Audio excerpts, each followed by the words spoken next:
Olá pessoal, sejam muito bem-vindos ao canal. Bom, para quem me conhece, percebeu que eu fiquei algum tempinho sem postar vídeos de restauração. Não é desculpa, não é nada, mas é que realmente eu gosto de postar vídeos que façam sentido para mim, para minha oficina e principalmente para vocês. No vídeo de hoje eu vou fazer a reforma de uma tico-tico. Essa tico-tico é uma tico-tico de bancada. Essa tico-tico ela é muito importante para mim. Eu fiz a aquisição no bazar do Pequeno Cotolengo, que é uma instituição sem fins lucrativos e que acolhe pessoas em situação de risco. Então, na compra desse bazar, o dinheiro do equipamento ele é revertido em dinheiro, em fundos, que vai para a instituição. Existem várias formas de contribuir com o Pequeno Cotolengo. E quem quiser conhecer um pouquinho mais sobre o Pequeno Cotolengo, eu vou deixar o link fixado no primeiro comentário. Bora pro vídeo? Bom, ele já está totalmente desmontado, né? Eu tive que desmontar para caber dentro do porta-malas do meu carro, né? Um carro pequeno, então eu tive que desmontar. Bom, eu vou mostrar todas as etapas dessa restauração. Vai começar aqui pelo motor, tá? Esse motor aqui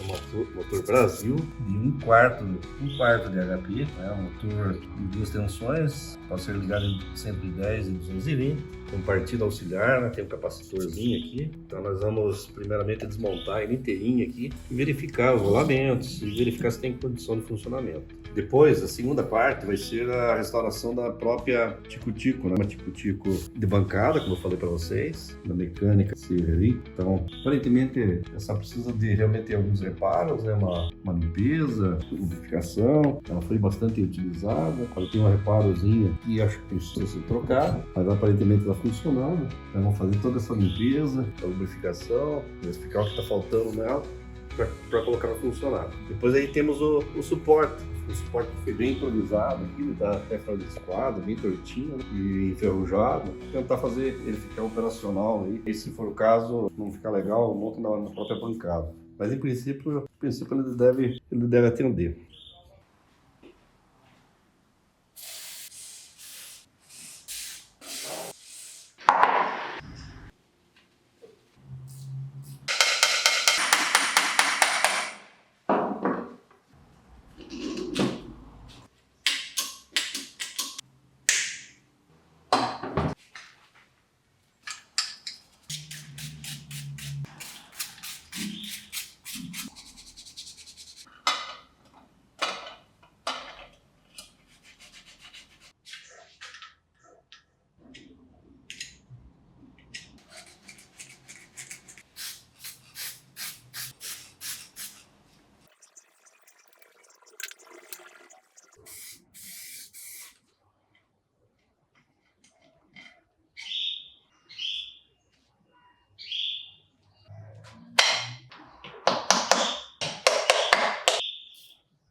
Bom, agora a parte da restauração aí da base, né? A base tá bem tortinha, né? Primeira coisa, dar uma boa limpada aí nesse material, né? Tem esse material que tá sobrando aqui, que eu vou ver se eu utilizo, pelo menos os parafusos deles eu vou aproveitar e talvez algumas barras.